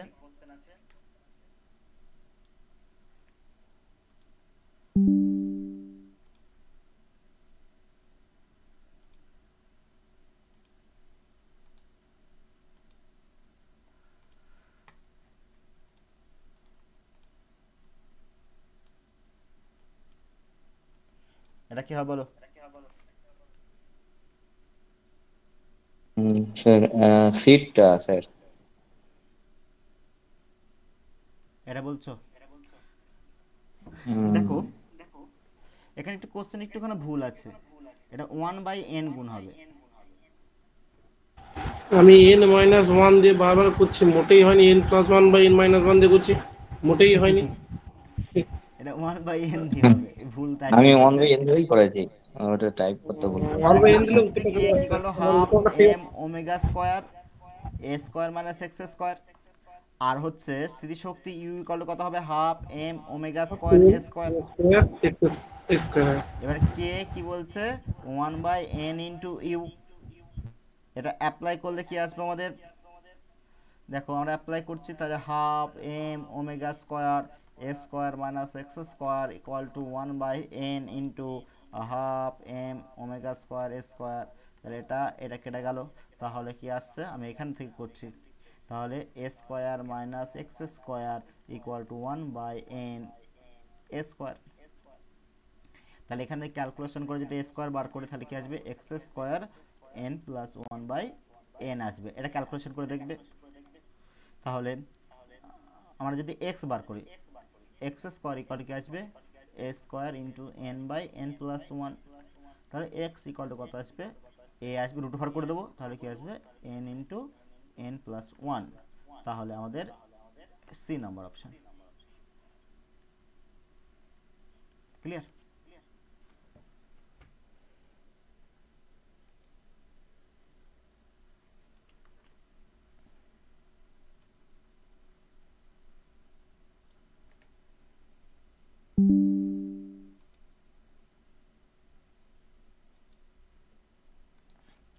তারপর দেখো একটা থেকে দিয়েছে, মডুলেশন মানে হচ্ছে যোগাযোগ ব্যবস্থা থেকে,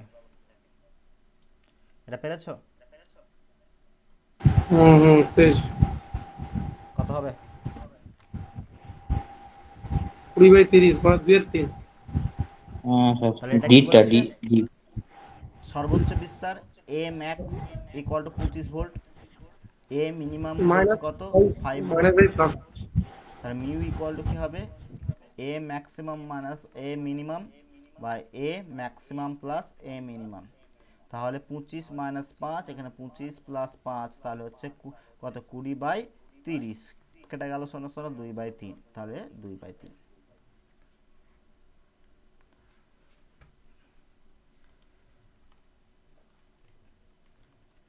তারপর কোশ্চেন ডাটাবেস, এটা ডাইরেক্ট বলে দিচ্ছি। ওকে, ডাটাবেস ওই এক্স রশ্মি থেকে নিরবিচ্ছিন্ন যেটা আছে,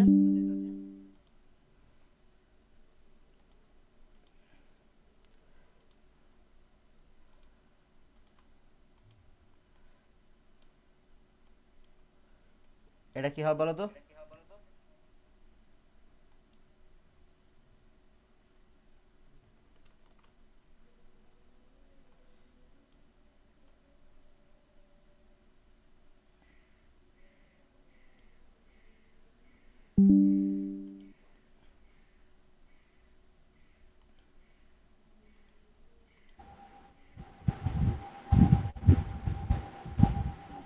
এটা আমি স্যার এখানে সে এক্স রে যে তরঙ্গ দৈর্ঘ্যটা ওই 0.1 অ্যাংস্ট্রম থেকে 10 অ্যাংস্ট্রমের মধ্যে ধরে আমি এটা করে একটা মোটামুটি ভেবে নিয়েছি যে ওটা জিরোর থেকে মিনিমামটা জিরোর থেকে বেশি হবে।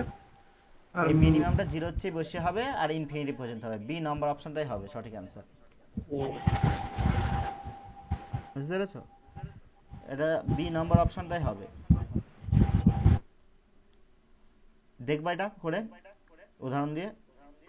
নেক্সট কোশ্চেন দেখো, 55টা।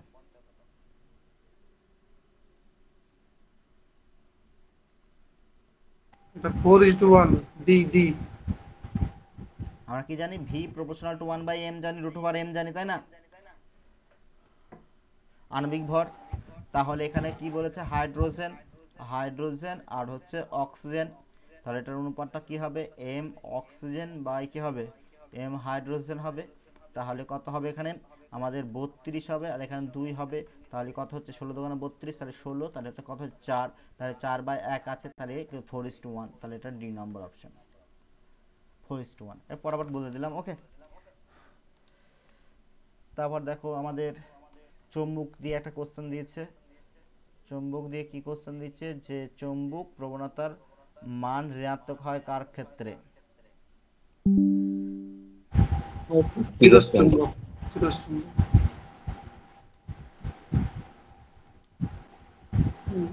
ডায়মন্ড। কাটতে হবে বলো।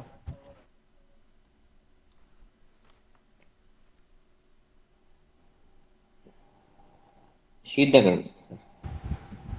ডায়াম্যাগনেটিক, তাই তো? হুম হুম ডায়া, এই ইংলিশ নামগুলো সহজ। হুম। এটা প্যারা, এটা হচ্ছে কি ফেরো, এটা হচ্ছে কি আমাদের ডায়া। তাহলে এর ক্ষেত্রে আমাদের কি আসবে? নেগেটিভ আসবে। হুম। এর ক্ষেত্রে প্যারার ক্ষেত্রে কত আসবে বলো তো? তার প্যারার ক্ষেত্রে ক্ষেত্রে আমাদের greater than ধনাত্মক 1, আসবে, আর ধনাত্মক এক অপেক্ষা ধনাত্মক কম হবে, বেশি। তাই না? মানে একের একের একের থেকে সামান্য বেশি, কিন্তু ফেরত অনেক বেশি। আর আমাদের ফেরোর ক্ষেত্রে কি হবে? ধনাত্মক, কিন্তু একের চেয়ে অনেক বেশি। হ্যাঁ হ্যাঁ হ্যাঁ, ঠিক। মানে ওটা শুধু পজিটিভ ছিল, আগেরটা জিরো, জিরোর থেকে বড় হয়। আর এটা ফেরাটা স্যার হচ্ছে আমাদের পজিটিভ, হ্যাঁ। ঋণাত্মক হবে, আর একের চেয়ে কম হবে।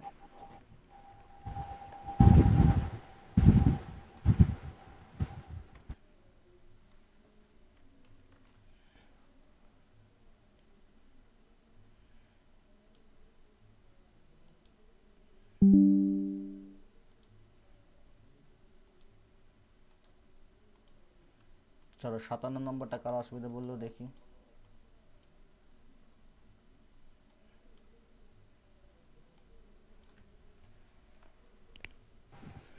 বি, তীব্রতা বাড়ালে ইলেকট্রন সংখ্যা বৃদ্ধি পায়। দেখো, এটা তো এই অপশন কি বলেছে? ম্যাক্সওয়েলের তত্ত্বের সাহায্যে ব্যাখ্যা করা যায় আলোক তড়িৎ ক্রিয়া। আলোক তড়িৎ ক্রিয়া ব্যাপারটা কি বলতো?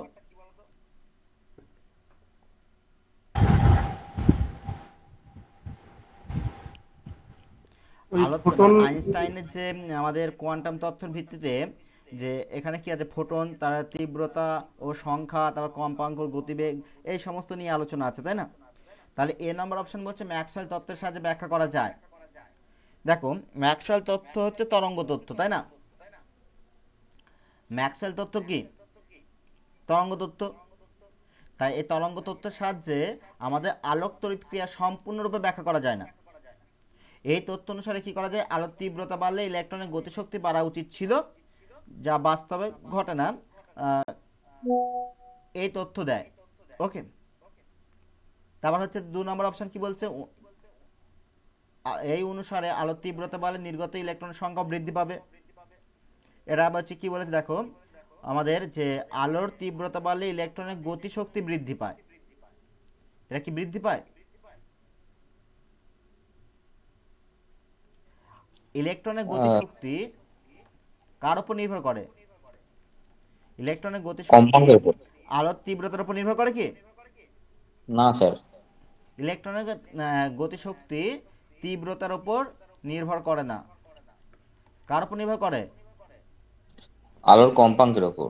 কম্পাঙ্কের উপর নির্ভর করে। তাহলে এ বক্তব্য ভুল। সি নম্বর অপশন কি বলছে? যে আলোর না স্যার, তীব্রতা বাড়লে নির্গত ওখানে ইলেকট্রনগুলির ইলেকট্রনের গতিশক্তি সংখ্যা বৃদ্ধি বৃদ্ধি পায়। পায় বলে যেতে স্যার। হ্যাঁ, ভুল হলো স্যার। গতিশক্তি ওই যদি কম্পাঙ্কের উপর নির্ভর করে, তাহলে তো 3 নম্বর অপশনটাই ভুল হবে। তীব্রতা বাড়ালে ইলেকট্রনের সংখ্যা বাড়ে। ক্যাথোড ঘনমাত্রা থেকে বাড়ে। ক্যাথোড থেকে যত তীব্রতর আলোক রশ্মি পড়বে, তার ইলেকট্রনের নিঃসরণটা বেশি হবে। তীব্রতা বাড়লে তাহলে হচ্ছে, এটা আমি ভুল বললাম না তো? দাঁড়াও 1 মিনিট, আমি দেখি। স্যার, তীব্রতা বাড়লে প্রবাহমাত্রা বাড়ে, প্রবাহমাত্রার মান বাড়ে। মানে প্রবাহমাত্রার মান বি বাড়লে এরটাই তো ফোটনের হবে সংখ্যা কত এখানে। বৃদ্ধি পাবে? ইলেকট্রনের সংখ্যা বি- বৃদ্ধি পায়, আলোর তীব্রতা বাড়লে ইলেকট্রনের সংখ্যা বৃদ্ধি পায়। তাহলে সঠিক তো, বি নম্বর অপশন। হ্যাঁ স্যার, বি আর নাম্বারটাই সঠিক আছে। আর আবার কি বলছে ডিটাও দেখো, সঠিক, দেখো। আলোক তীব্রতা বাড়লে ইলেকট্রনগুলির গতিশক্তি বৃদ্ধি পায়। না, তাহলে এটা কি হবে? এটা হবে কি? না স্যার না না। এনার্জি বাড়ে না, এনার্জি সেম থাকে। হুম, তাহলে দেখো এখানে বলছে গতিশক্তি বৃদ্ধি পায়, কাইনেটিক এনার্জি বৃদ্ধি পায়, কিন্তু কাইনেটিক এনার্জি বৃদ্ধি তো পায় না, কারণ তীব্রতার উপর নির্ভর করে না, কম্পাঙ্কের উপর নির্ভর করে। তা এটা ভুল। তারপর হচ্ছে ব্যবহৃত আলোকের কম্পাঙ্ক বাড়লে নির্গত ইলেকট্রনের গতিশক্তি বৃদ্ধি পায়। এটাও ঠিক স্যার।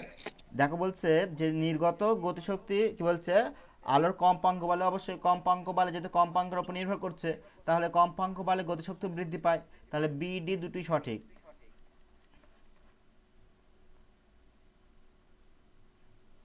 হুম হুম।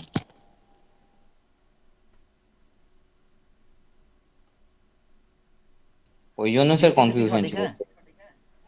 হ্যাঁ, ওই বিটটা কি স্যার অবশ্যই সঠিক হবে তো, মানে ইলেকট্রন সংখ্যা বৃদ্ধি পাওয়া বানাই তো প্রভাব মাত্রা বাড়বে, তাই তো স্যার? হ্যাঁ হ্যাঁ হ্যাঁ, হুম হুম। এগুলো। দুটোই হবে ওটা। হুম।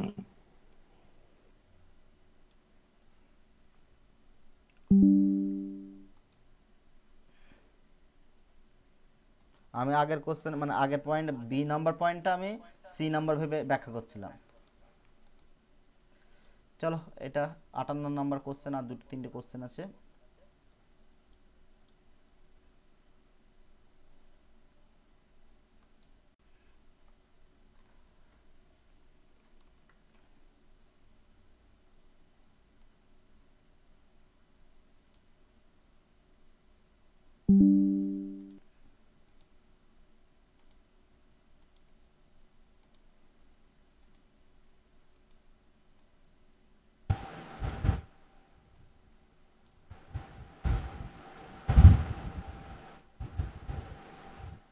বলো, অ্যাকশন করে নিয়েছি, আমি পরে আসছি।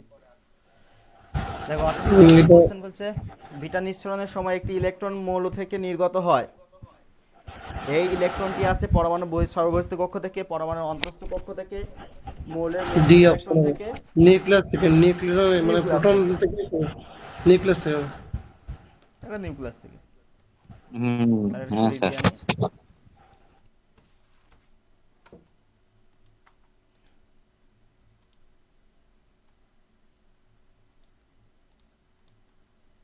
বলো 59 নাম্বারটা বলো। সি এরটা স্যার, পিজেড। 6 পাই হবে এটা। তাহলে এটা কি হবে, সি নাম্বার, তাই তো? হুম। হ্যাঁ স্যার। 60 তো না, নাম্বারটা বলো। ওটা 59, 60 নম্বরটা ডি অপশন হবে, 6 পাই। হ্যাঁ এটা স্যার। তো ডাইরেক্ট মানে করানো আছে।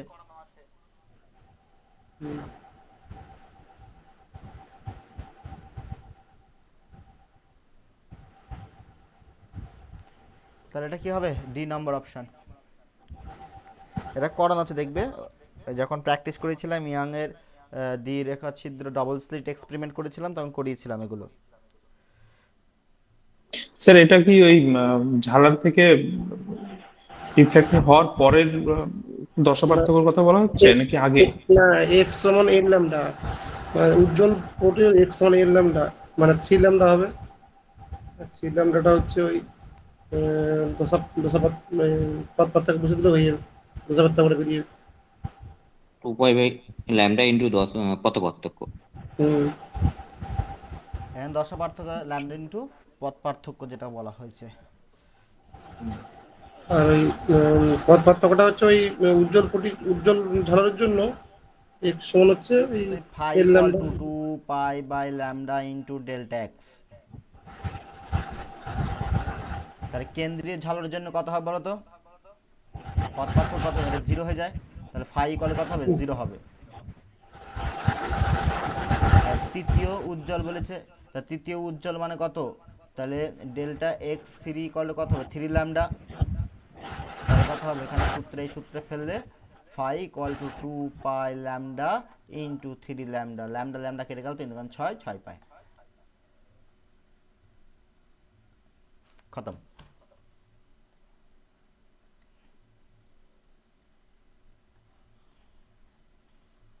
কালকে দ্বিতীয় মক টেস্টটা সলভ করে দেবো।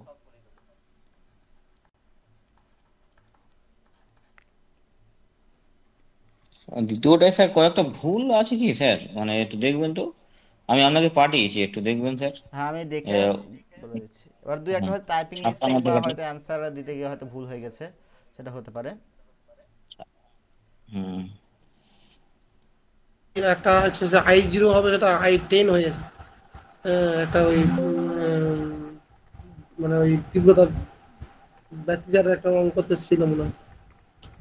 ও, ঠিক আছে, আমি দেখছি। পাঠিয়েছি বলছো, পাঠিয়ে দাও আমাকে। হুম।